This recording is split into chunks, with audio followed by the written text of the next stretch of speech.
পয়গম্বর মুহাম্মদ রাসূলুল্লাহ জীবনের 53 বছর বয়সে, কথা বললাম, জীবনের 53 বছর বয়সে আল্লাহর হুকুম তামিল করে মক্কা নগরী থেকে উত্তর দিকে 650 কিলোমিটার রাস্তা, মাইলে 400 মাইল রাস্তা, পাহাড়ের পর পাহাড় টপকি মক্কা মুকাররমা থেকে একটি দেশে হিজরত করে চলে গিয়েছিলেন। আল্লাহ হুকুম করেছিলেন তাই। ও আমার হাবিব 13 বছর ধরে মক্কাবাসীদের কাছে আমার একাত্মবাদের দাওয়াত দিতে যে, কলেমার কথা বলতে যে, মক্কাবাসীরা অত্যাচার উৎপীড়ন নির্যাতন আপনার উপরে করেছে, এত পাথর আপনারে মেরেছে, সারা দেহটা বসন্তের দাগের নাই দগদগে ঘা হয়ে গেছে। দেহের এমন কোন জায়গা নাই যেখানে পাথরের আঘাত হয় নাই, রক্তে লাল হয়ে গেছে দেহ, মাঝে মাঝে বেহুশ পর্যন্ত হয়ে গেছেন। আমি আল্লাহ আপনাকে হুশ ফিরিয়ে দিয়েছি, আপনাকে আবার সম্বিত দিয়ে দিয়েছে। ও হাবিব, আর মক্কাবাসীর অত্যাচার আমি আল্লাহ সহ্য করতে পারছি না। তার কারণ হলো আপনি যখন অত্যাচারে জর্জরিত হন, আমার কাছে শুধু বলেন আল্লাহ ওরা যত আমারে মারে মারুক, যত গালি দেয় দিক, যত অত্যাচার করে করুক, আল্লাহ আমাকে একটু ধৈর্য দাও, আমি যেন অধৈর্য প্রকাশ না করি, আমি যেন সবর এখতিয়ার করে আমার জীবনের শেষ দিন পর্যন্ত আরশ পাকের একত্ববাদ ভাষা, যার পবিত্র নাম হলো কলেমা শরীফ, ওই কলেমা শরীফের দাওয়াত দিতে দিতে পৃথিবীর মোহমায়া ছেড়ে যেন চলে যেতে পারি। একটু জোরে বলুন সুবহানাল্লাহ, নারায়ে তাকবীর। আল্লাহ বলেন হাবিব আর কতদিন তুমি ধৈর্য ধরে আমার কলেমার দাওয়াত দিতে যে এইভাবে মার খাবে? আবু জেহেলের কাছে, আবু লাহাবের কাছে, উমাইয়া বিন খালফের কাছে, আবু সুফিয়ানের কাছে, উতবার কাছে, উতাইবিয়ার কাছে, ইকরামার কাছে, ও আমার হাবিব নাজ্জারের কাছে, এমন করে ওলীদ বিন মুগিরার কাছে, আর কত মার তুমি খাবে? আমি আল্লাহ তোমার মার সহ্য করতে পারছি না। হাবিব মক্কা নগরীতে থাকলেই ওরা মারবে, কারণ ইতিমধ্যে আপনার নামে বাজে বাজে মন্তব্য করেছেন। আপনি হলেন বাপ খেগো, আপনি হলেন মা খেগো, আপনি হলেন হাটখুড়ো, আপনি হলেন এমন করে রাখাল, আপনি হলেন এমন করে মূর্খ, বিভিন্ন ধরনের অপবাদ। বিশ্ব নবী কলেমার দাওয়াত দিতে গেলেই তারা বলতো তুমি মূর্খের বেটা মূর্খ, কারণ তুমি জীবনে স্কুলে যাও নাই, কলেজ চোখে দেখো নাই, বিশ্ববিদ্যালয়ে চৌকাট পার হও নাই, খাতা কলম দিলে তুমি কিছুই লিখতে পারো না, বই দিলে তুমি কিছুই পড়তে পারো না, তুমি সাহিত্য রচনা করো নাই, তুমি কবিতা লেখো নাই, আমরা কিন্তু সব কাজে বড় পটু। শুধু তাই নয়, মোহাম্মদ আমার আসমানি 3 কিতাবের হাফেজ আছি, তৌরাতের হাফেজ আছি, জব্বুরের হাফেজ আছি, ও মোহাম্মদ ইনজিলের হাফেজ আছি। শুধু হাফেজ নয়, ওই কিতাবের পূর্ণ জ্ঞান আমাদের ভিতরে আছে। তোমার তো আসমানি কোনো কিতাবের জ্ঞানটান নাই। ও মোহাম্মদ, এই জন্য আমাদের সঙ্গে তুমি দ্বন্দ্ব করবে, আবার তুমি বলে ইন্নামা বুইস্তু মুআল্লিমান, আল্লাহ পাক আমাকে তাম বিশ্ববাসীর শিক্ষক করে, টিচার করে, প্রফেসর করে এই পৃথিবীতে আমাকে পাঠিয়ে দিয়েছেন। অতীতকালে আমার মতো জ্ঞানী কেউ ছিল না, বর্তমান কালে নাই, ভবিষ্যতেও কোনো আন্ডা বাচ্চা হবে না। জোরে বলুন একটু সুবহানাল্লাহ। বলে মোহাম্মদ তোমার কোনো জ্ঞান গম্য কিছু নাই, কোনো কিতাবের জ্ঞান ভিতরে নাই, লিখতেও পারো না, পড়তেও পারো না, কোনো সাহিত্য তুমি রচনা করনি, কোনো কবিতা তুমি লেখনি, আমরা কিন্তু অনেক গুণে গুণান্বিত। আবার তুমি বলছো ইন্নামা বুইস্তু মুআল্লিমান, আমি तमाम বিশ্ববাসীর শিক্ষক হয়ে, টিচার হয়ে, প্রফেসর হয়ে, অধ্যাপক অধ্যক্ষ হয়ে এসেছি। আমার মতো জ্ঞান অতীতে কারো ছিল না, বর্তমানেও নাই, ভবিষ্যতেও হবে না। কেমন তুমি জ্ঞানী? আমাদের কাছে পরীক্ষা দিতে হবে, মুখে শুধু বললে হবে না। রাসূল বলেন আল্লাহ পাক যে আসমানি কিতাব আমার কাছে পাঠিয়েছেন, ও কিতাবটাকে আমি বাস্তব রূপ দান করে তারপর আপনাদের কাছে আমি প্রকাশ করি। আমি নিজে আমল না করে কোনোদিন বাড়তি কথা কাউকে বলি না।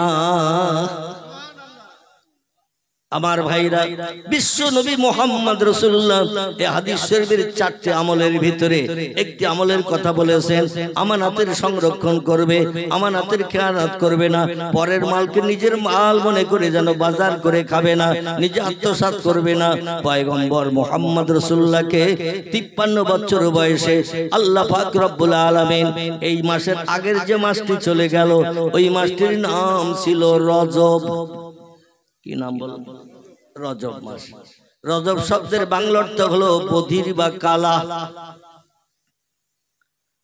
আমার ভাইরা, আল্লাহ বধির কালা করে মাসটা পৃথিবীতে পাঠিয়েছেন। এক মাস এই পৃথিবীতে বান্দার সঙ্গে থেকে রজব মাস যখন আসমানে চলে যাবে, নতুন মাস আবার শুরু হবে। পশ্চিম দিকে সন্ধ্যার পরে যখন নতুন চাঁদ দেখা দেবে, নতুন মাস শুরু হবে। সেই মাসটির নাম হলো শাবান। কি নাম? শাবান। জীবনের পাপ মুক্তির মাস। আল্লাহ পাক আমাদের গুনাহ রাশিকে maaf করে দিয়ে এই মাসে যে বান্দা বেশি বেশি করে আল্লাহর ইবাদত বন্দেগী উপাসনা করবে, আল্লাহকে রাজি করবে, খুশি করবে। ওয়াকিমুস সালাত ওয়া আতুজ যাকাত। যারা মুয়াজ্জিনের আযান শুনে দুনিয়ার সব কাজে লাথি মেরে দিয়ে, বিবি বাচ্চার সঙ্গে গল্প গুজব পরিত্যাগ করে, দোকানদারের শাটার টেনে দিয়ে কিংবা দোকানে কাউকে বসিয়ে রেখে মসজিদে জামাতে যে শরীক হলো, সেই ওয়াক্তের নামাজটা আদায় করলো এবং আতুজ যাকাত সারা বছর খেয়ে দিয়ে যে অর্থটা উদ্বৃত্ত থাকবে দেনাদুনি বাদ দিয়ে এর শতকরা 2.5 টাকা করে গরিবের হক আমি প্রত্যেকটি ধনিক ব্যক্তির টাকার ভিতরে গরিবের হক ঢুকিয়ে দিয়ে দিয়েছি। এই যাকাতের টাকা আদায় না করে নিজের বিবি বাচ্চা নিয়ে যদি ভক্ষণ করে, আমার কোরআনকে অমান্য করলো, কোরআনের নির্দেশকে লঙ্ঘন করে দিল, এদের ঠিকানা হবে জাহান্নাম। কি হবে? কোরআনে যে সমস্ত আল্লাহ তত্ত্বগুলো আমাদের বাস্তব জীবনে রূপদানের জন্য কোট করে দিয়েছেন, এগুলো ইসলাম শরিয়া থেকে বলা হয় ফরজ। কি বলা হয়? নামাজ পড়া, রোজা রাখা, হজ করা, যাকাত দেওয়া, গরিব এতিমের হক ফাঁকি দিয়ে না খাওয়া, কোনো মানুষের প্রাণ নাশ না করা, কোনো মানুষের অর্থ আত্মসাৎ না করা, কোনো ব্যক্তির প্রাণ নাশ করে বিবি বাচ্চাদের বিধবা এতিম না বানানো। এই কাজগুলো হলো ফরজ কাজ, আল্লাহর কোরআনের নিয়ম নীতি বিধান।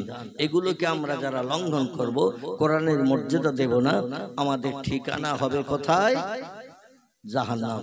যদি বলেন হোয়াট ইজ দ্য ডকুমেন্ট, তাহলে একটা ছোট্ট আয়াত চিরকুটি আপনাদের কাছে তুলে ধরি। সূরা বাকারায় আল্লাহ 1450 বছর আগে কোট করেছেন, বিসমিল্লাহির রহমানির রহিম, ইন্নাল্লাযীনা কাফারু ওয়া কাযযাবু বিআয়াতিনা উলাইকা আসহাবুন নারি হুম ফিহা খালিদুন। জোরে বলুন একটু আল্লাহু আকবার। আল্লাহ বলছেন, পৃথিবীতে যারা আমাকে স্রষ্টা বলে মান্যতা দিল না, আমার উপরে ঈমান আনলো না, আমি আল্লাহ একজন মালিক আছি तमाम বিশ্ব ব্রহ্মাণ্ডের, এটা দুনিয়ার নিদর্শনগুলো দেখার পরেও যারা আমার স্রষ্টা বলে মানল না, ও বান্দা বান্দিরা আমার স্রষ্টা বলে মানতে পারবে, চিনতে পারবে একটা কাজ করলে। আল্লাহ কোরআনে বলছেন, কুল সিরু ফিল আরদে ফানজুর কাইফা কানে আকিবা। ঘরের বারান্দায় বসে থাকলে আমি যে একজন মালিক আছি চিনতে পারবে না, বুঝতে পারবে না। দুনিয়ার জমিনে মাঠে যাবে, কাজ করবে, বাড়ি আসবে, খাবে, আর গোপ্র সাপের মতো নাকের আওয়াজ করে ফসফস করে ঘুমাবে। আমি যে তোমার মালিক, তোমারে বানিয়েছি, তোমার বিবিরে বানিয়েছি, বাচ্চাদের বানিয়েছি, এটা যদি বুঝতে চাও, কুল সিরু ফিল আরদ, পৃথিবীর জমিনে ঘর থেকে একটু বাইরে বেরিয়ে যাও, ফানজুর কাইফা কানা আকিবা। কত সুন্দর সুন্দর নিদর্শন আমি আল্লাহ পৃথিবীতে তোমার চোখ ধাঁধা লাগানোর জন্য বানিয়ে দিয়েছি। একবার দেখো, দাঁড়িয়ে দাঁড়িয়ে দেখো, দেখলে বুঝতে পারবে এই সমস্ত জিনিসগুলো এমনি এমনি হতে পারে না, এর পিছনে একজন মালিক আছে। ঠিক না ভুল? বড় বড় পাহাড়, বিরাট উঁচু উঁচু পাহাড়, ওই পাহাড়ের মাথা দিয়ে ঝর্ণার পানি কল কল করে নামে না, নামে না। আচ্ছা, কে ইলেকট্রিক মেশিন চালিয়ে দিল? আচ্ছা, ইলেকট্রিক মেশিন চালালেও মাঝে মাঝে ইলেকট্রিক অফ হয় না, হয় না? আমাদের বাড়িতে যদি ইলেকট্রিক অফ হয়ে যায়, আলো আর দেখা যাবে না, আধার দেখা যাবে। কথা বলেন, আধার দেখা যাবে। আবার লাইন যখন আসবে তখন আবার লাইটের আলো পাওয়া যাবে, ঠিক কিনা? আমাদের এই পশ্চিম বাংলার জমিনে একটি জেলা আছে, জেলাটির নাম হলো বাঁকুড়া। কি নাম বললাম?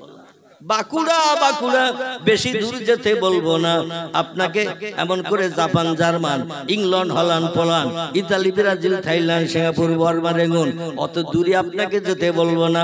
এই পশ্চিম বাংলা একটা জেলা আছে বর্ধমানের পরে, এই জেলাটির নাম হলো বাঁকুড়া জেলা। এই জেলায় দুটো পাহাড় আছে পাশাপাশি আমার ভাইরা, এই পাহাড় দুটির নাম হলো শুশুনিয়া পাহাড়। কি নাম বললাম? শুশুনিয়া পাহাড়। আল্লাহর অফুরন্ত রহমত, আমি যেটা বাস্তব দেখি সেটা বলি, আজগবি কোনো তত্ত্ব শুনে বলি না, কারণ মানুষ এখন যুক্তিবাদী, বুদ্ধিবাদী, অনেক জ্ঞানী হিসাবে বিবেচিত, ঠিক কি না? আমি যে কথা বলছি এই শত শত এমন করে মোবাইল মেশিনে সব অ্যাকশন করছে না, করছে না। পরবর্তীতে বলবে হুজুর তো বললো, কই চলতে একটু যেই দেখে আসি, যেই দেখে যদি তত্ত্ব না পায়, বলে হুজুর শুধু মিথ্যা ওয়াজ করে। বলবে না, বলবে না, মিথ্যা ওয়াজ করে। এই জন্য আপনাদের অনুরোধ করব, আল্লাহ যে আছেন নিদর্শন দেখার জন্য, বাঁকুড়া জেলায় দুটি পাহাড় আছে পাশাপাশি, এই পাহাড় দুটির নাম হলো শুশুনিয়া পাহাড়। যখন যেদিন ইচ্ছা আপনি যাবেন, ইলেকট্রিক লাইন 24 ঘন্টা কোনোদিন অফ হয় না, অটোমেটিক ওই পাহাড়ের গুহার ভিতর থেকে কল কল কল কল করে পানি নিচের দিকে নামছে। মানুষের পিপাসার পানি, গোসলের পানি, খাওয়ার পানি, নিজের প্রয়োজনীয় পানি, সব ওই ঝর্ণার পানি, পাহাড়ের পাথরের ভিতর থেকে স্বচ্ছ পানি, মিনারেল ওয়াটার পানি, যে পানির ভিতরে কোনো আর্সেনিকের নাম গন্ধ নাই, কোন রকম জীবাণু পয়জন নাই। মানুষ শুধু ওই নালা দিয়ে যে পানিটা আসছে পাহাড়ের ভিতরে দিয়ে, একদিন দুদিন নয়, 1 বছর 2 বছর নয়, হাজার হাজার বছর ধরে অটোমেটিক 24 ঘন্টা কলকল করে পানি নামছে। ইলেকট্রিক মেশিন বন্ধ হয়ে যায় ইলেকট্রিক লাইন না থাকলে, কিন্তু ওই মেশিনটা চালু করেছেন কে? একটু জোরে বলুন আপনারা। ওই মেশিনটা চালু করেছেন তিনি, যিনি বলছেন খলাকাস সামাওয়াতি ওয়াল আরদ। ও বান্দা বান্দিরা, মাথার দিকে তাকিয়ে দেখো, ওই যে নীল আকাশ দেখতে পাওয়া যায়, তাম পৃথিবী আমি সের গেছি সামিয়ানার মতো নীল আকাশ দিয়ে, কোন দেশে কোথায় কটা পিলিয়ার খুঁটি দিয়ে ওই আকাশ থেকে দয়া রয়েছে, একটু তত্ত্ব জেনে এসো। আজকের এই সামেনা টানা হয়েছে না, মাথার উপর থেকে কুয়াশা যাতে না পড়ে, না ভিজে যায়। এখন শীতকালীন সময় আকাশ থেকে রাতের বেলা কুয়াশা আসে না, তাই কুয়াশা থেকে নিষ্কৃতির জন্য এই মাথার উপরে কাপড় টানানো হয়েছে। আচ্ছা, এই কাপড় টানাতে যে এই পান্ডেলের ভিতরে খুঁটি টুটি আসে না? নাই, আছে। তাহলে সামান্য একটা ছোট পান্ডেল 5 কাঠা জমি হয়তো হতে পারে, কি 1 কাঠা বেশি হতে পারে, তার বেশি হবে। 5 কাঠা জমিটা কিন্তু একেবারে কম নয়। তো ওই রকম একটা এরিয়া করা হয়েছে কর্তৃপক্ষদের তরফ থেকে, শ্রোতারা যাতে ঠান্ডার হাত থেকে বাঁচতে পারে, চারিদিকে কাপড় দিয়ে ঘেরা হয়েছে যাতে ঠান্ডা হাওয়া না আসে, সুস্থভাবে মানুষ কোরআন হাদিসের কথা শুনতে পারে। সামান্য হালকা কাপড় মাথার উপরে টানানো হয়েছে, তাই খুঁটি পুঁতে দড়ি দিয়ে বাঁধতে হয়েছে। কি ঠিক বললাম না ভুল? তাম পৃথিবীতে ওই যে নীল আকাশ আমরা দেখতে পাই, পৃথিবীর বিজ্ঞানীরা কিন্তু আল্লাহর কোরআনের মতের সঙ্গে একমত নয়। বিজ্ঞানীরা বলছে বহুদূর ফাঁকা, তাই নীল মতন দেখায়, আকাশ বলতে কিচ্ছু নাই। আল্লাহ কোরআনের সূরা বাকারায় তথ্য কোট করে দিয়েছেন, হুয়াল্লাযী খালাকা সাবআ সামাওয়াতিন তিবাকান। জোরে বলুন একটু আল্লাহু আকবার। আচ্ছা, অসুবিধা হচ্ছে না তো আপনাদের? যদি বলেন হুজুর কেচ্ছা খাইনি, বলেন তো একটা না চালিয়ে দেব 2-5 ঘন্টা ইনশাআল্লাহ। কারণ শ্রোতারা বলে উনি ঐতিহাসিক বক্তা, কিন্তু শুধু ইতিহাস বললে তো হবে না। কোরআন হাদিসের কথা যে মজলিসে না বলা হয়, আমি ওই মজলিসটাকে শুকনো মজলিস বলি। কি মজলিস? শুকনো মজলিস। এই মজলিসে কোনদিন আল্লাহর আসমানের রহমত আসতে পারে না, কারণ আল্লাহ কোরআনে তথ্য কোট করেছেন, বিসমিল্লাহির রহমানির রহিম, ফাইজা কুরিয়াল কুরআনু ফাসতামিউ লাহু ওয়া আনসিতু লাআল্লাকুম তুরহামুন। জোরে বলুন একটু আল্লাহু আকবার। আল্লাহ কোরআন পাকে 1500 বছর আগে তত্ত্ব জানিয়ে দিয়েছেন, এই মজলিসে কেন বসতে হবে, বিবি বাচ্চার মায়া ছেড়ে কেন আসতে হবে, কোরআন হাদিসের কথা কেন শুনতে হবে। এতে আমাদের ভবিষ্যৎ জীবনে লাভ হবে না লস হবে? কি হবে আল্লাহ তত্ত্ব কোট করে দিয়েছেন ফাইজা কোরিয়াল কোরআন যেখানে আমার আসমানি লাওহে মাহফুজের সংরক্ষিত মিষ্টি মধুর সত্যবাণী সত্য ভাষা যার নাম হলো আল কোরআন আল কোরআন ওই কোরআন যেখানে পঠিত হবে কোরআনের আলোচনা যেখানে করা হবে ফাস্তামিউ লাহু তোমরা একাগ্র চিত্রে মনোনিবেশ সহকারে ওই মজলিসে যে তোমরা আমার কোরআনের আলোচনা শুনতে থাকো কারণ ওয়ান সেতু মজলিসের সৌন্দর্য তোমরা যেন কথাবার্তা বলে গল্প গুজব করে হাসি ঠাট্টার মাধ্যম দিয়ে মজলিসের মর্যাদা সৌন্দর্যতা নষ্ট করিও না কারণ আমার কোরআন যেখানে তিলাওয়াত হয় ওই তিলাওয়াতের মজলিসে কথা বলাও পর্যন্ত আল্লাহ নিষিদ্ধ করেছেন জোরে বলুন একটু সুবহানাল্লাহ আল্লাহ বলেন ওয়ান সেতু মজলিসের মর্যাদা সম্মান রক্ষার্থে চুপটি করে বসে পড়ো কারণ লাআল্লাকুম তুরহামুন যেখানে কোরআন পড়া হয় যেখানে কোরআনের আলোচনা করা হয় আমি আল্লাহ খুশি সন্তুষ্ট হয়ে আমার রহমতের দরজা সব ওই মজলিসে খুলে দিয়ে থাকি কোরআন মিথ্যা তো নাকি কি কোরআন মিথ্যা তো নাকি কোরআন হলো সত্য কোরআনের শুরুতে ইন্ট্রোডাকশন সূচনাতেই আল্লাহ জানাচ্ছেন কোনো কিছু বর্ণনা করার আগে কোনো তত্ত্ব দেওয়ার আগে বিজ্ঞানের কথা ইঞ্জিনিয়ারের কথা ডাক্তারি কথা মাস্টারি কথা পূর্ব জীবনের ইতিহাসের কথা নবী আম্বিয়াদের কথা ওলিয়া উলিয়াদের কথা আল্লাহ কোরআনে বর্ণনা করার আগেই বলছেন যালিকাল কিতাবুল লা রাইবা ফি আমার কোরআনের ভিতরে যত বিষয়ে তত্ত্ব পরিবেশন করা আছে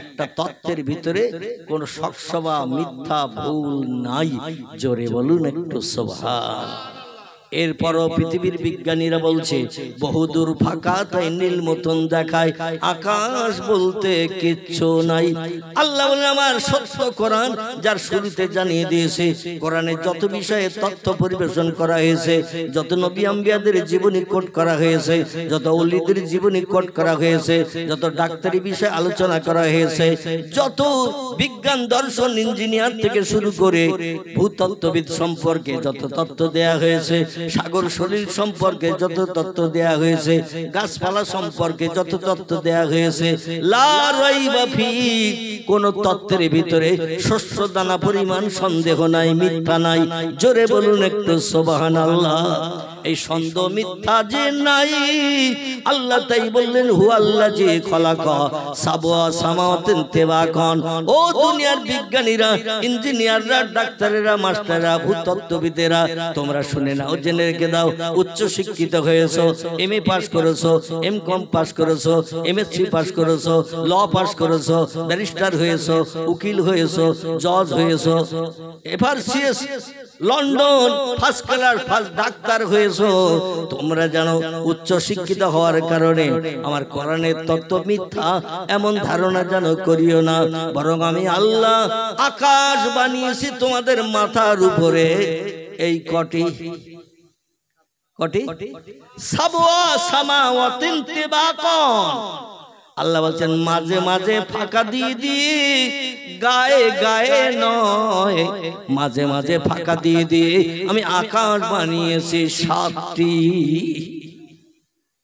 বিজ্ঞানীরা দেখতে পায়নি একটি তাহলে বিজ্ঞানের কথা বিশ্বাস করবেন না কোরআন বিশ্বাস করবেন কোরআন বিশ্বাস করবেন শুধু তাই নয় আল্লাহ পাক বিশ্ব নবীকে বাস্তব জীবনে আকাশ দেখিয়ে দিলেন আমার নবী তত্ত্ব দেবে তত্ত্বগুলো আজগবি দেবে না না দেখে দেবে না নবী জীবনে যত তত্ত্ব দিয়েছেন এগুলো কিতাবের ভিতরে লিপিবদ্ধ একে আরবি ভাষায় বলা হয় আল হাদিস কি বলা হয় আল হাদিস বা হাদিস শরীফ বলা হয় হাদিস শব্দের বাংলা অর্থ হলো কথামালা বিশ্ব নবীর জবানে হাদিসের কিতাবে লিপিবদ্ধ হয়েছে নবী যখন 1450 বছর আগে মদিনার মসজিদে যখন 5 ওয়াক্ত ইমামতি করে নামাজ পড়াতেন বিশ্ব নবী একটা না মসজিদে নববীতে মদিনায় হিজরত করে যে আমি পূর্বে রেখে এসেছি একটি কথা বিশ্ব নবী মক্কা নগরী থেকে আল্লাহর হুকুম করতে করতে যখন চরম বিপদে পড়েছিলেন, আল্লাহ বলেন আপনি এইভাবে সারা জীবন মার খাবেন, অত্যাচার উৎপীড়ন সহ্য করবেন, আমি আল্লাহটা পছন্দ করতে পারছি না। দেহের এমন কোন জায়গা নাই সেখানে দগদগে ঘা হয় নাই, তারপরেও আপনি কলেমার দাওয়াত দিতে যান আবু লাহাবের কাছে, আবু জেহেলের কাছে, উমাইয়া বিন খালফের কাছে, সুফিয়ান ইবনে খালিদ হারবির কাছে, উতবার কাছে, উতাইবার কাছে, শাইবার কাছে, ইকরামার কাছে, আবু সুফিয়ানের কাছে, নাজ্জারের কাছে, ওলীদ বিন মুগীরার কাছে। আপনি তো জানেন কলেমার দাওয়াত দিলে ওরা দাওয়াত কবুল করবে না, বরং আপনার মারধর করে, মুখ খারাপ করে গালি দেয়, হাটখুড়ো বলে, বাপ খেগো বলে, মা খেগো বলে, রাখাল বলে, মূর্খ বলে, হাজার বাজে বাজে মন্তব্য করে আপনার মনটা খারাপ করে দেয়। ও হাবিব, আর মক্কার মানুষের কাছে মার খাওয়াবো না, ইজহাব, এ আমার হাবিব আপনি চলে যান, চলে যান, আপনার মাতৃভূমি মক্কা নগরী থেকে উত্তর দিকে চলে যান, ওই দিকে একটি দেশ আছে, দেশটির নাম হলো ইয়াসরিব। কি নাম বললাম? ইয়াসরিব দেশটির নাম। বর্তমানে ওই দেশটির নাম হলো আল মদিনাতুল মুনওয়ারা। জোরে বলুন সুবহানাল্লাহ। যেখানে পয়গম্বর মুহাম্মদ রাসূলুল্লাহ কবরস্থ হয়ে আছেন এই দেশটিতে। ঠিক বললাম না ভুল বললাম? রাসূলের কবর কোথায়? মদিনাতুল মুনওয়ারা। এই দেশটির পূর্ব নাম ছিল ইয়াসরিব। মক্কা শরীফের পূর্ব নাম ছিল বাক্কা। কি বললাম? বাক্কা। তাফসীরে রুহুল বায়ান, তাফসীরে মাওজিহুল কোরআন, তাফসীরে বায়ানুল কোরআন, তাফসীরে বাইজাবি, তাফসীরে কাশফ, তাফসীরে জালালুল কোরআন, বিখ্যাত বিখ্যাত তাফসীরের কিতাবে আল্লামা কুতুব রাহমাতুল্লাহি আলাইহি তিনি লিপিবদ্ধ করে দিয়েছেন। মক্কা নগরীর পূর্ব নাম ছিল বাক্কা, পরবর্তীতে নাম পাল্টিয়ে নাম হয়েছে মক্কা। মদিনার পূর্ব নাম ছিল ইয়াসরিব। আল্লাহ পাক বললেন এই দেশে আপনি যখন এসেছেন মাতৃভূমি ছেড়ে, দেশটির দূরত্ব মক্কা থেকে 600 কিলোমিটার রাস্তা, মাইলে 400 মাইল দূর, আপনি এসেছেন এই দেশে, আর মার খেতে হবে না, অত্যাচার উৎপীড়ন নির্যাতন সহ্য করতে হবে না। কারণ এরা বহুদিন ধরে মদিনার পাহাড়ের মাথায় উঠে উঠে মক্কার দিকে দক্ষিণ দিকে তাকিয়ে তাকিয়ে দেখতো মক্কা নগরীতে একজন সত্যবাদী পয়গম্বরের আগমন হয়েছে, যার পিতার নাম আব্দুল্লাহ, মায়ের নাম আমিনা, লোকটার নাম হলো মুহাম্মাদুর রাসূলুল্লাহ। আল্লাহ বলেন পৃথিবীতে 4500 উপরে ধর্ম বিদ্যমান, প্রত্যেকটি ধর্মাবলম্বীদের এক একজন ধর্মীয় নেতা আছে না নাই? প্রত্যেকটি ধর্মাবলম্বীদের এক একজন করে ধর্মীয় নেতা আছে।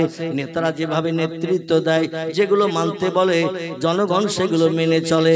এইভাবে ধর্মীয় নেতার আদর্শ মানুষের জীবনের সঙ্গে প্রতিফলিত আছে। বৌদ্ধদের একজন ধর্মীয় নেতা আছে, নাম তার গৌতম বুদ্ধ।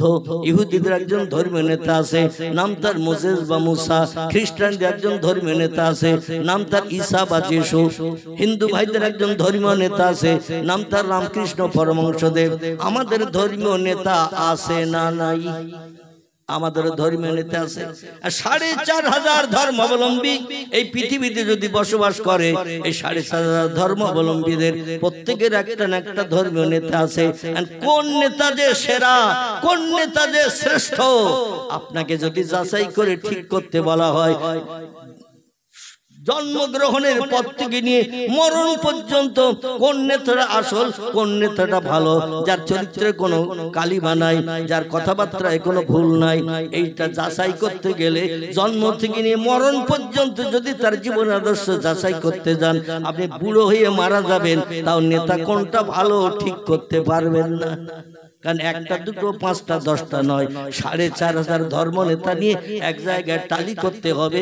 এই নেতাদের ভিতরে সেরাকে আল্লাহ বলে নিশ্চিন্তে আমি একজন নেতার নাম তোমাদের কাছে কোট করে দিলাম, যাতে তোমাদের বিভ্রান্ত হতে না হয়, কে আসল কে নকল চিনতে যাতে অসুবিধা না হয়। এই নেতার নাম আমার সত্য কোরআনে তথ্য কোট করে দিলাম। বিসমিল্লাহির রহমানির রহিম।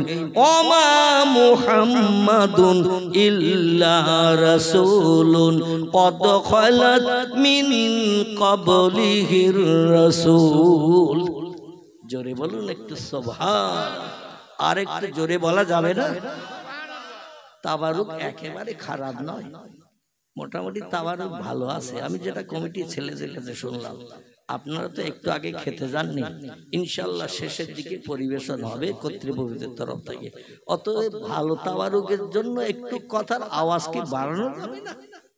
কারণ বাংলার প্রবাদ আছে, মানুষ লাভে লোহা বইতে চায়, বিনা লাভে কেউ তুলোর বস্তাও মাথায় নিতে চায় না। প্রত্যেকটি মানুষ যেখানে লাভ সেখানে আছে, যেখানে লাভ নাই সেখানে নাই। এই জন্য আমার ভাইরা কোরআন হাদিসের আলোচনা শুনে জীবনটা গঠন করে সাদা কাপড় মার্কা হতে পারবেন।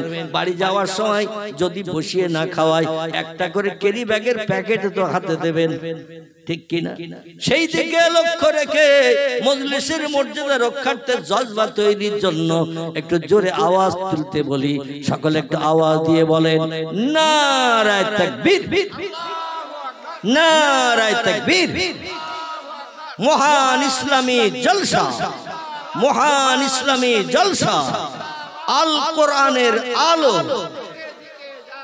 আল কোরআনের আলো, আল হাদিসের আলো, নারায়ে তাকবীর। একটু মোহাব্বতে কলেমার জিকির লা ইলাহা ইল্লাল্লাহ, লা ইলাহা,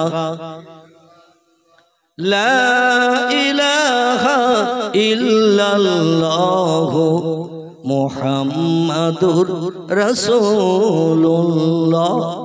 কাক ডাকে কাকা রবে, কাক ডাকে কাকা রবে, কোকিলের স্বর মধুর লাগে,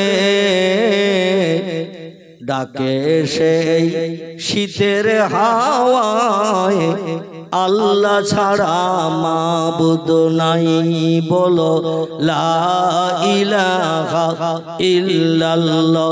গলা ছেড়ে পড়েন মহব্বতে, লা ইলাহা ইল্লাল্লাহ, লা ইলাহা ইল্লাল্লাহ মুহাম্মাদুর রাসূলুল্লাহ। নবীও বকর গারে সুরে, নবীও বকর গারে সুরে, সেই নামের ওই জিকির করে, তাই না দেখে মাকড়সাতি জাল বুনিয়া যায়, কবুতর এসে পাশে বসে স্মরণ করে, তাই বলো লা ইলাহা ইল্লাল্লাহ, লা ইলাহা, লা ইলাহা ইল্লাল্লাহ মুহাম্মাদুর রাসূলুল্লাহ। আল্লাহ বলেন পৃথিবীতে যত পয়গম্বর আমি পাঠিয়েছি, সমস্ত পয়গম্বরের ভিতরে সেরা করে পাঠিয়েছি একজন পয়গম্বরকে। আমি আল্লাহ তার নামের পাশে সার্টিফিকেট দিয়েছি, ওয়াইন্নাকা লাআলা খুলুকিন আযীম। জোরে বলুন একটু আল্লাহু আকবার। তিনি হলেন সমস্ত সৃষ্টির ভিতরে সেরা। তার নাম কি হবে? বুদ্ধদেব হবে না চৈতন্যদেব হবে না গুরু নানক হবে না মহাবীর হবে না আচার্য কেশব চন্দ্র হবে না মোসেস হবে না যিশু হবে না বালক ব্রহ্মচারী হবে না বাবা রামদেব হবে? কে হবে প্রকৃত ধর্মীয় নেতা? আমি কোরআনের 22 পারা সূরা আহজাবের ভিতরে তথ্য কোট করে দিয়েছি, ওমা মুহাম্মাদুন ইল্লা রাসূলুন কদ খালাত মিন ক্বাবলিহি রাসূল। চিল্লায়ে বলুন আল্লাহু আকবার। মনে করেন কাল সকাল পর্যন্ত না বেঁচে থাকতে পারি, আল্লাহর নামের শেষ আওয়াজটা তুলতে আপত্তি আছে কারো? তাহলে একটু গলা ছেড়ে আল্লাহর নামের আওয়াজ তুলবেন। আল্লাহু আকবার শব্দটা হলো আরবি ভাষা, এর বাংলা অর্থ হলো আল্লাহ মহান, আল্লাহ শ্রেষ্ঠ, আল্লাহ বড়। কথার ভিতরে শস্য দানা পরিমাণ সন্দেহ আছে? আল্লাহর উপরে বড় আর কেউ আছে? বিজ্ঞান, দর্শন, ইঞ্জিনিয়ার, ডাক্তার, মাস্টার, যারা যত নামি দামি মানুষ থাক, আল্লাহর উপরে কেউ আছে? নাই। এই জন্য সেই কথাটা আমরা একটু গলা ছেড়ে বলবো, তাহলে অন্তত আমাদের জবানের সার্টিফিকেট হয়ে যাবে। জোরে বলুন সুবহানাল্লাহ। কারণ এই পৃথিবীতে আর যত সৃষ্টি আছে ওয়াইন মিন শাইইন ইল্লা ইউসাব্বিহু বিহামদিহি, জোরে বলুন একটু আল্লাহু আকবার। আল্লাহ বলছেন যত সৃষ্টি চোখে দেখতে পাও, যত সৃষ্টি চোখে দেখতে পাও না, সব সৃষ্টি আমার নামের জপ জিকির করে, আমার নামের তাসবিহ পড়ে। লা ইয়াফকাহুনা ইল্লা তাসবিহাহু, ওদের ভাষা তোমরা বুঝতে পারো না, ওদের ভাষা তোমরা জানো না। এই জন্য তোমরা ধারণা করো বিড়াল ম্যাও ম্যাও করছে, কুকুর ঘেউ ঘেউ করছে, গরু হুম্বা হুম্বা করছে, ছাগল প্যাঁ প্যাঁ করছে, ঠিক না? কিন্তু কি তারা বলতে চাইছে? লা ইয়াফকাহুনা ইল্লা তাসবিহাহু, আমার সব সৃষ্টির ভাষা তোমরা বোঝো না, ও ভাষা শুনে তোমরা কোনো অনুভব করতে পারবে না, কিন্তু আমি আল্লাহ পাক সব সৃষ্টির ভাষা জানি। জোরে বলুন সুবহানাল্লাহ। দুটি তথ্য আপনাদের কাছে পরিবেশন করি মগজ সাফ করার জন্য। ঈসা পয়গম্বরের নাম কি আপনারা শুনেছেন? শুনেছেন? যার মায়ের নাম ছিল মরিয়ম। কি নাম বললাম? মরিয়ম ইবনে ঈসা। ঈসা ছিলেন মরিয়মের বেটা। বিনা বিবাহে, বিনা স্বামীর সঙ্গে মিলন ছাড়া আল্লাহ পাক পৃথিবীতে তার শক্তি প্রকাশ করলেন, শক্তিকে দেখিয়ে দিলেন। আল্লাহ বলেন আমার কোরআনে শুধু তথ্য দিই না, বরং বাস্তবে আমি নমুনাও দেখাই, যাতে তোমার মগজ সাফ হয়ে যায়, তোমার ব্রেন মগজ সাফ হয়ে যায়। এই জন্য বিনা বিবাহে, বিনা স্বামীর সঙ্গে মিলনে আমি আল্লাহ কোন শব্দ ব্যবহার করে একটা সন্তান জন্মগ্রহণ করালাম মরিয়মের পেট থেকে। সন্তানটির নাম হলো ঈসা রুহুল্লাহ। আমি জান্নাতে এমন করে ধাত্রীদের মাধ্যম দিয়ে নামটাও পাঠিয়ে দিয়েছিলাম ঈসার মায়ের কাছে।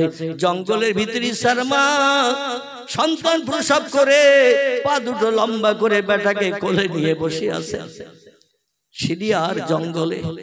কোথায়? সিরিয়ার জঙ্গলে, যে দেশে আছে পৃথিবীর বিখ্যাত একটি মসজিদ।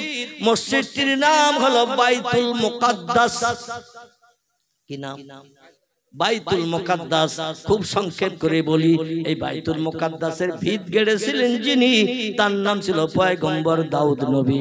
আর ভিতের উপরে বাকি স্ট্রাকচার, দেওয়াল ওয়াল সব বানিয়ে সাজের গম্বুজ টম্বুজ কমপ্লিট করেছিলেন যিনি, তার কনিষ্ঠ বেটা, নাম ছিল তার পয়গম্বর সুলাইমান। জোরে বলেন সুবহানাল্লাহ। এবং দুনিয়ার কোন মানুষ দিয়ে এই বাইতুল মুকাদ্দাস বানানো হয়নি। সুলাইমানকে বশ করে দিয়েছিলেন জিন জাতি, সুলাইমানকে বশ করে দিয়েছিলেন দুনিয়ার হাওয়া, সুলাইমানকে বশ করে দিয়েছিলেন বুড়ো পিঁপড়ে কি বলে তাও বুঝতে পারে। সুলাইমানকে বশ করে দিয়ে চতুষ্পদ জন্তু যে যে ভাষায় কথা বলুন, সুলাইমান কি বলছে জানতে পারতেন। জোরে বলেন সুবহানাল্লাহ। পাখিরা কিচির মিচির করে, চড়াই পাখি, শালিক পাখি, বিভিন্ন পাখি কিচির মিচির করে, আমরা বুঝতে পারি কি বলতেছে। ওটা পয়গম্বর সুলাইমান নবী বুঝতে পারতেন। জোরে বলেন সুবহানাল্লাহ। শুধু তাই নয়, পয়গম্বর সুলাইমান নবীকে বিশ্বব্যাপী বাদশাহিত্ব দিয়েছিলেন আল্লাহ। জোরে বলুন একটু সুবহানাল্লাহ।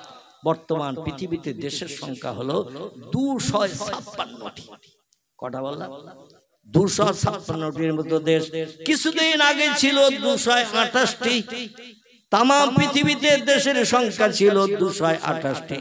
বর্তমানে পৃথিবীর বিভিন্ন দেশের সঙ্গে বিভিন্ন দেশের দ্বন্দ্ব ফাসাদ বাঁধার কারণে, যুদ্ধ বিগ্রহ হওয়ার কারণে এক একটা দেশ এক একটা দেশ জয় করে নতুন করে দেশের নামকরণ করে দিচ্ছে। যার কারণে 228 থেকে বাড়তে বাড়তে এখন 256টির মতো দেশ হয়েছে। কারবা নাম জাপান, কারবা নাম জার্মান, কারবা নাম Holland, Poland, Italy, Brazil, Thailand, Singapore, Burma, রেমুন, Hindustan, Pakistan, Bangladesh, Afghanistan, Iraq, Iran, Kuwait, Jordan, Arab, পারস্য, তুরস্ক, Libya, Nigeria, Indonesia, Malaysia, Sri Lanka, Burma, Tajikistan, Kazakhstan, Balochistan, Azerbaijan, Armenia, Saudi Arab, Arab আমিরশাহী। অন্তত তার হাতের কানের গলার তো দিতে হবে। আমি তো অনেক লক্ষ টাকা খরচ করে মেয়ের সাজিয়ে গজিয়ে দেব, তোমরা কি দেবে? অন্তত কানের দাও, হাতের দাও, গলার দাও। তাহলে না দিলে একেবারে দৃষ্টিকটু খারাপ দেখে, ঠিক আছে আমরা দেব। তাই দুই পক্ষের আলোচনা কমপ্লিট, বিয়ের ডেট কমপ্লিট, পাড়া প্রতিবাসীদের দাওয়াত হয়েছে, কিচ্ছু লাগবে না, শুধু আসবে আর খাবে। আচ্ছা, এরম দাওয়াত যদি হয় পয়সা খরচ হবে না, কে কে যাবেন না একটু হাত তুলুন তো দেখি। আহা আমার ভাইরা, হুজুর বলছেন বিয়ের আগে কোন পক্ষ যদি কোন মালের লেনদেনের আলোচনা করে ওই বিয়েটি ইসলাম শরীয়তে নাজায়েজ হারাম হবে। যত বড় নামি দামি পীর সাহেব, পীরজাদা, আলেম, হাফেজ, কারি, মুফতি ডেকে এনে ওই ছেলেমেয়ের বিয়ে যদি পড়ানো হয় বিয়েটি ইসলাম শরীয়তে নাজায়েজ হারাম হবে। আর বিয়ের পরে স্বামী স্ত্রী মিলনে যত বাচ্চা জন্ম নেবে বাচ্চাগুলো শরীয়তের ভাষায় হারামজাদা, অবৈধ জারজ হিসাবে বিবেচিত হবে। কি হবে? বিয়ে যদি বৈধ না হয়, অবৈধ বিয়ে হয়েছে, বিয়ের আগে মালের লেনদেন সব পক্ষের কমপ্লিট, এই বিয়েটা শরীয়তে হারাম। আর হারাম বিয়ের মাধ্যম দিয়ে স্বামী স্ত্রীর মিলনে যত সন্তান হবে সন্তানগুলো হারাম জাত, অবৈধ জারজ হিসাবে বিবেচিত হবে। এরা বাপ মায়ের খেয়ে বড় হবে, নিজের পায়ে বাচ্চারা যখন দাঁড়াতে শিখবে 14, 16, 18 বছর বয়স হবে, ওই ছেলে তখন একটু উচ্চ মাধ্যমিক পাশ করেছে, ইংরেজিতে লেটার পেয়েছে, আরো বিভিন্ন সাবজেক্টে লেটার পেয়েছে, ও পড়াশোনা করেছে, ফার্স্ট ক্লাস পাস করেছে, A+ ডিগ্রি পেয়েছে, বাড়ি এসে ইংরেজিতে বলছে get out of the room. কি বলছে? Get out of the room. বাপ বলে আমি চাষিবাসী মানুষ, ইংরেজিতে যে বুঝি না, বহু কষ্ট করে তোরে লেখাপড়া শিখিয়েছি, 3টে প্রাইভেট মাস্টার দিয়ে তোরে পড়িয়েছি, তাই A+ নাম্বার পেয়েছিস, মাধ্যমিকে, উচ্চ মাধ্যমিকে A+ নাম্বার পেয়েছিস, 97% নাম্বার পেয়েছিস। আমি চাষি মানুষ, আমি কোনো লেখাপড়া জানি না, আমি নামও সই করতে পারি না, তুই কি বলছিস আমি তো বুঝতেই পারছি না। ছেলে বলছে get out of the room. বুঝতে পারলে না? বলছে বাবা এখনো রান্নাঘরের পিছনে জলকি দিয়ে উকি মেরে দেখলে এখনো ময়রার দোকানে শাল পাতা পাওয়া যাবে, ময়রার দোকানে ঠোঙা পাওয়া যাবে। তোর ভালো ভালো নামি দামি মিষ্টি এনে খাইয়েছি, তোরে প্রতিদিন 2 পা করে দুধ খাইয়েছি, আরো কত কিছু তোর ড্রেস পাত্র দিয়েছি। ও বাবা একটু বাংলায় বল, কি বলতে চাচ্ছিস আমি বুঝলাম না। ছেলে বলে বেরিয়ে যাও ঘর থেকে, এই ঘরে তোমার আর থাকা হবে না। বাপ বলে আগে যদি সুবহানাল্লাহ, আমার পাশে থেকে বলছে সুবহানাল্লাহ। কোথায় কোন কথাটা বলতে হয় তাও এখনো শিখিনি। সুবহানাল্লাহ কোথায় বলতে হয়, নাউজুবিল্লাহ কোথায় বলতে হয় সেটাও আমরা মুসলমান এখনো শিখতে পারিনি। জোরে বলুন একটু নাউজুবিল্লাহি মিন জালিক। আমার ভাইরা, বাপ বলছে আমি আগে যদি জানতাম তুই ছোট যখন ছিলি, মিষ্টির বদলে তোর জন্য ইঁদুরের বিষ এনে রাখতাম, খাবারের সঙ্গে ইঁদুরের বিষ দিতাম, কিংবা রাতের বেলা যখন ঘুমাতিস 15 মিনিট তোর নাক টিপে ধরে রাখতাম। এখন বড় হয়ে নিজের পায়ে দাঁড়াতে শিখেছিস, আর আমারে বলছিস get out of the room, বেরিয়ে যাও ঘর থেকে, এ ঘরে আমার জায়গা নাই। এটা যদি আগে জানতাম তোর 15 মিনিট নাক টিপে রাখতাম। কটা ধানের কটা চাল বুঝতে পারতিস। বর্তমান যুগের ছেলেরা এমন ধরনের ব্যবহার বাবা মায়ের সঙ্গে করে না। আল্লাহ কোরআনে বলছেন ওয়াবুদুল্লাহ ওয়ালা তুশরিকু বিহি শাইয়্যা ওয়া বিল ওয়ালিদাইনি ইহসানা। ও আমার বান্দা বান্দিরা তোমরা শোনো, আমি 2টি কাজ করার জন্য তোমাদের নিবেদন করলাম, তোমাদের কাছে আমার তরফ থেকে ঘোষণা করে দিলাম। 2টি কাজ বাস্তব জীবনে রূপায়ণ করিও আমার প্রিয় প্রেমিক বান্দা সাব্যস্ত হবে। একটি হলো আবুদুল্লাহ, আমি আল্লাহ যখন আমার সেজদার জন্য, আমার কাছে মাথা নত করার জন্য মুয়াজ্জিন মসজিদে যখন আযান ধ্বনি দেবে, আল্লাহু আকবার, আল্লাহু আকবার, এই আযান ধ্বনি যখন দেবে, দুনিয়ার খাওয়া দাওয়া, ব্যবসা বাণিজ্য, কাজকর্ম সব লাথি মেরে ফেলে দিয়ে মসজিদে এসে ইমামের পিছনে ইক্তেদা করে দাঁড়াবে। আমার রেজামন্দি করলে আমি আল্লাহ তোমাদের খুশি করব। নবী বলছেন মান কানা লিল্লাহ, যে লোকটি আল্লাহর আপন হয়ে যায়, কানাল্লাহু লাহু, আল্লাহ তার আপন হয়ে যায়। জোরে বলুন একটু সুবহানাল্লাহ। মসজিদ আজানের মর্যাদা দিও, সব কাজে লাথি মেরে বিবি বাচ্চা শালীর সঙ্গে প্রভূত বোনের সঙ্গে গল্প গুজব পরিত্যাগ করো। মসজিদ আজান দিয়েছে, তাড়াতাড়ি প্রথম কাতারে প্রথম লাইনে জমাতে শরীক হও, কারণ প্রথম কাতারে প্রথম লাইনে শরীক হলে একটা উট কোরবানির সব তোমার নাম আমলে লেখা হবে। দ্বিতীয় কাতারে গেলে গরু কোরবানির সব হবে, তৃতীয় কাতারে দাঁড়ালে ছাগল কোরবানির সব হবে, চতুর্থ কাতারে গেলে হাঁস মুরগির সব হবে, পঞ্চম কাতারে গেলে ডিম জবাই করার সব হবে। যত পিছনে যাবে সব তত কম। এই জন্য মসজিদে ইমামের পিছনের কাতারে দাঁড়ানোর জন্য আগে যেতে হয় না পরে যেতে হয়? আল্লাহু আকবার, আগে যেতে হয়। এই জন্য আগে আগে বেরিয়ে পড়ো। রাসূল বলছেন, ও দুনিয়ার মানুষ, আমি মুহাম্মদ রাসূলুল্লাহ সাল্লাল্লাহু আলাইহি ওয়াসাল্লাম জানাচ্ছি, এই পৃথিবীতে সবথেকে উত্তম জায়গার নাম হলো মসজিদ। খায়রুল বিকায়ে মাসাজিদুহা ওয়া শাররুল বিকায়ে আসওয়াকুহা। জোরে বলেন একটু সুবহান। নবী বলছেন, পৃথিবীতে যদি কোনো উৎকৃষ্ট উত্তম জায়গা থাকে সেই জায়গাটির নাম হলো মসজিদ। পৃথিবীতে যদি কোনো নিকৃষ্ট খারাপ জায়গা থাকে, ওয়া শাররুল বিকায়ে আসওয়াকুহা, সেই জায়গাটির নাম হলো মার্কেট, বাজার, যেখানে নিত্য প্রয়োজনীয় জিনিস কেনাকাটা করা যায়। একে বাজার বলা হয় না, মার্কেট বলা হয় না? আচ্ছা, এখন আমরা মসজিদে বেশি সময় থাকি না বাজারে বেশি সময় থাকি? আল্লাহ আকবার। নবী বললেন, যে জায়গাটা নিন্দনীয় খারাপ জায়গা, এখানে বেশি সময় অবস্থান করিও না। বেশি সময় যদি সময় দিতে কোথাও চাও, আল্লাহর ইবাদতের ঘরে মসজিদে যে সময় দাও। তসবিহ তাহলিল করো, জিকির আজগার করো, কোরআন তেলাওয়াত করো, আল্লাহর নামে জপ জিকির করো, তোমার কলব পর্যন্ত পরিষ্কার সাদা কাপড় হয়ে যাবে। দুই নম্বরের কাজ হলো অবিল ওয়ালিদাইনে ইহসানা। আমার দুনিয়ায় বাস করতে গেলে, আমার নেয়ামত খেতে গেলে, আমাদের অনুদান বিবি বাচ্চা নিয়ে সংসার জীবনে সুখ ভোগ করতে গেলে, আমার দুনিয়ায় বাস করতে গেলে আমার ইবাদত যেমন তোমার করা লাগবে। যদি আমার ইবাদত না করো, ফানফুজু, আমার দুনিয়ার জমিন থেকে তুমি বেরিয়ে চলে যাও। তুমি আমার ইবাদত করবে না, আমার নামের জপ জিকির করবে না, আমার দুনিয়ায় বসবাসের অধিকার তোমার নাই। বেরিয়ে যাও, ফানফুজু। সূরা রহমানের ভিতরে আল্লাহ তথ্য কোট করেছেন, বেরিয়ে যাও আমার দুনিয়া থেকে।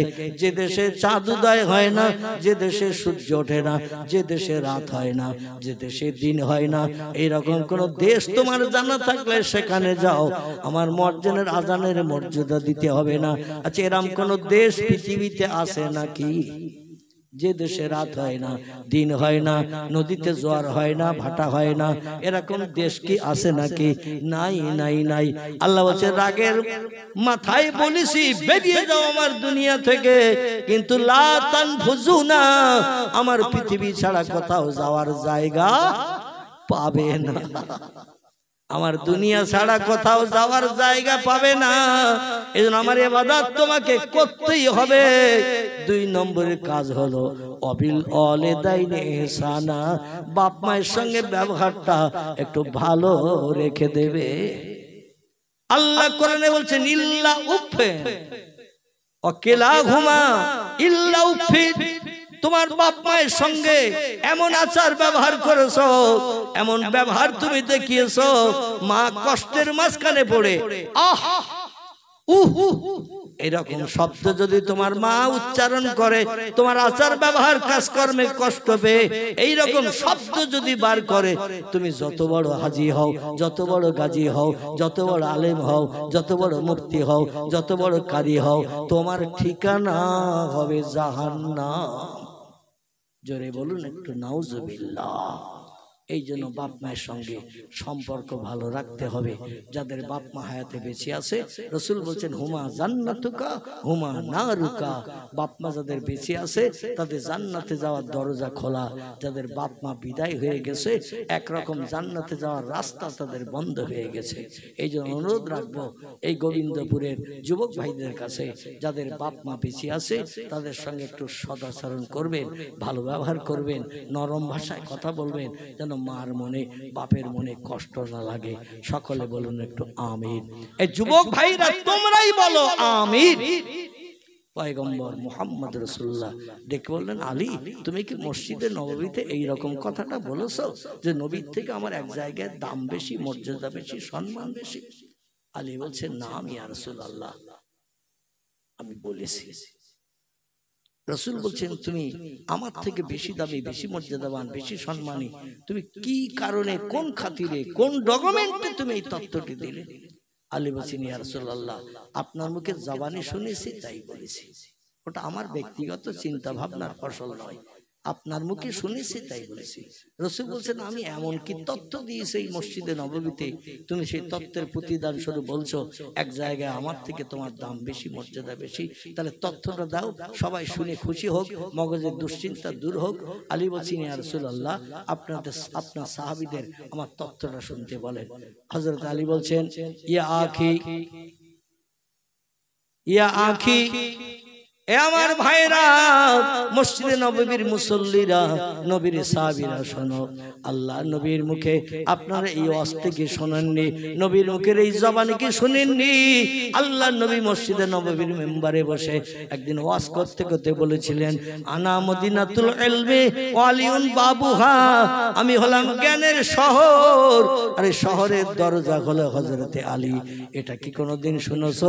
না আমার নিজের তরফ থেকে বানিয়ে বলেছি। সকালে বলছেন, নাম নাম, ইয়া আখি আলী ইবনে আবি তালেব, ও ভাই আলী, আপনি যেমন শুনেছেন আমরাও হাদিসটা সকলে শুনেছি। জোরে বলুন একটু সুবহান। বলছেন, তোমরা যদি শুনে থাকো তাহলে তোমাদের মগজের চিন্তা ভাবনায় এই হাদিসটার ব্যাখ্যা তোমরা করতে পারো নাই, আমি হাদিসটার ব্যাখ্যা করেছি। আর ব্যাখ্যাটা কিরাম হয় তোমরা একটুখানি চিন্তা ভাবনা করে মতামত দাও। সবাই বলছেন, মাহিয়া, কি চিন্তা ভাবনা করো আপনি বলেন?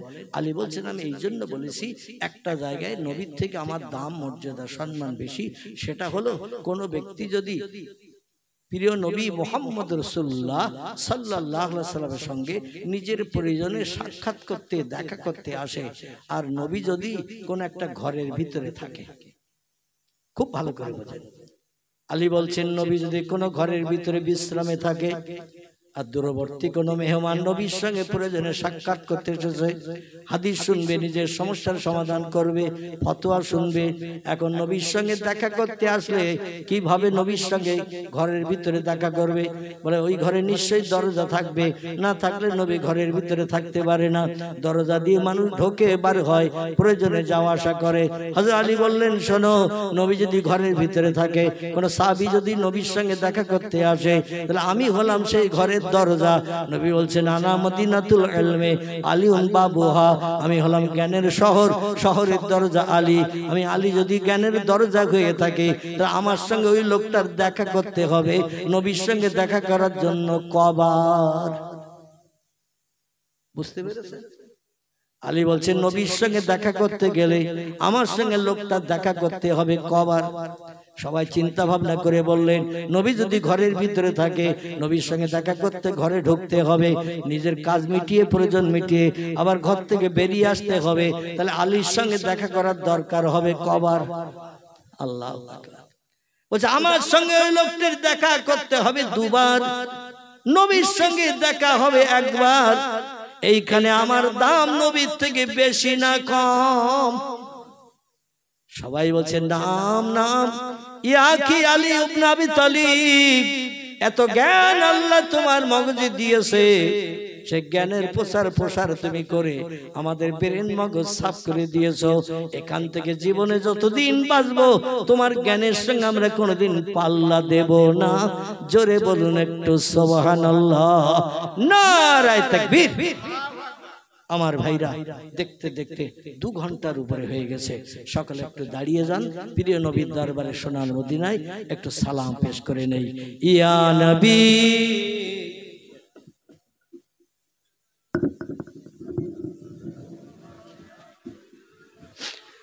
ইয়া হাবিব সালাম সালাওয়াতুল্লাহ, নবীজির আব্বা আব্দুল্লাহ, নবীজির আম্মা আমিনা, হাবিবের দুদুমা হালিমা, দয়ার নবীর রওজা মদিনা। ইয়া নবী সালাম, ইয়া রাসূল সালাম, ইয়া হাবিব সালামুন আলাইকা সালাওয়াতুল্লাহ। बागे इब्राहिम के गुलहिन मालाए जिसके बुलबुल आप हैं जाती तवक्कुल सलावतुल्लाह अलैका या नबी सलाम अलैका या रसूल सलाम अलैका या हबीब अलैका सलावतुल्लाह। जिब्राइल आवाज तुलिलो আসমানের দরওয়াজা খোলো গো, এসেছেন নবীদের সরদার, হবে যে খোদা দিদার। ইয়া নবী সালাম আলাইকা ইয়া রাসূল সালাম, ইয়া হাবিব সালাম আলাইকা সালাওয়াতুল্লাহ আলাইকা। সকলে বসে পড়ে ইয়া রাব্বে সাল্লাল্লাহু আলাইহি ওয়াসাল্লাম।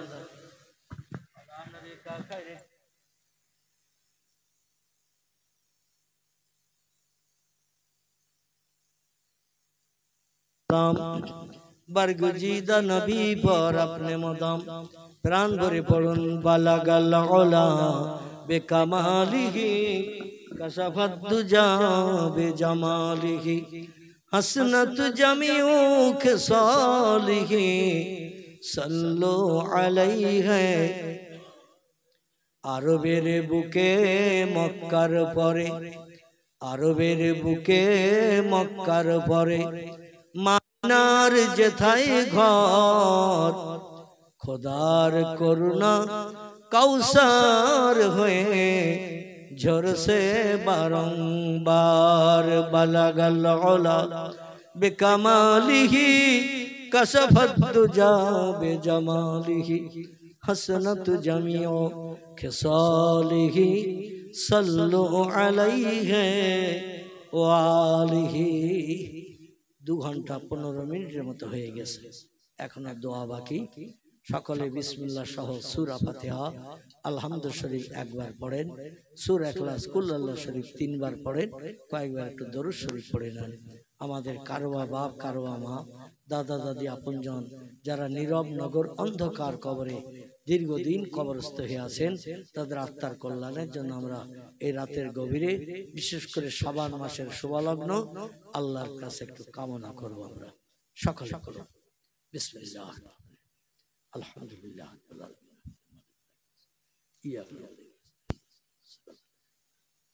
বিসমিল্লাহ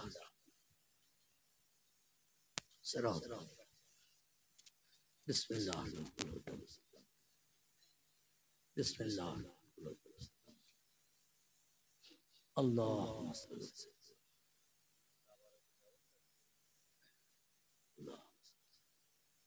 আল্লাহ টাকাটা না বসে খান।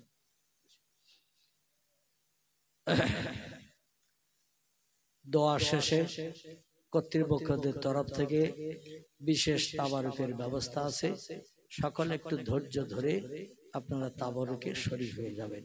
বিশেষ করে মসজিদে আমরা যেমন কাতারে লাইন দিয়ে নামাজ আদায় করি, সকলে আগা পিছনে একটু কাতারে লাইন দেবেন, তাহলে কর্তৃপক্ষ যুবকদের তাবারুক পরিবেশন করতে সুবিধা হবে ইনশাআল্লাহ।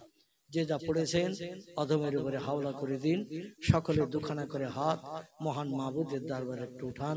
আল্লাহুম্মা আমিন। রব্বানা আতিনা ফিদ দুনিয়া হাসানাতাও ওয়া ফিল আখিরাতি হাসানা ওয়া কিনা আযাবান নার ওয়াদখিলনাল জান্নাতা মা'আল আবরার ইয়া আজিজু ইয়া গফফার ইয়া রাব্বাল আলামিন। রব্বুল আলামিন পবিত্র শাবানের চাঁদে গুনাহ মাফের মাসে রাতের গভীরে তাহাজ্জুদের সময় চলছে আল্লাহ, বিছানায় লাথি মেরেছি, বিবি বাচ্চার মায়া ছেড়েছি, সবকে দূরে ঠেলে দিয়ে তোমার বেহেশতের বাগানে বসে বসে দুখানা করে হাত আমরা সকলে তুলেছি। কুদরতি নজরে বান্দা বান্দীদের দিকে ফিরে তাকান। অবারিত রহমতের দরজা এই মজলিস উপলক্ষ করে খুলে দিন। আয় আল্লাহ, আপনার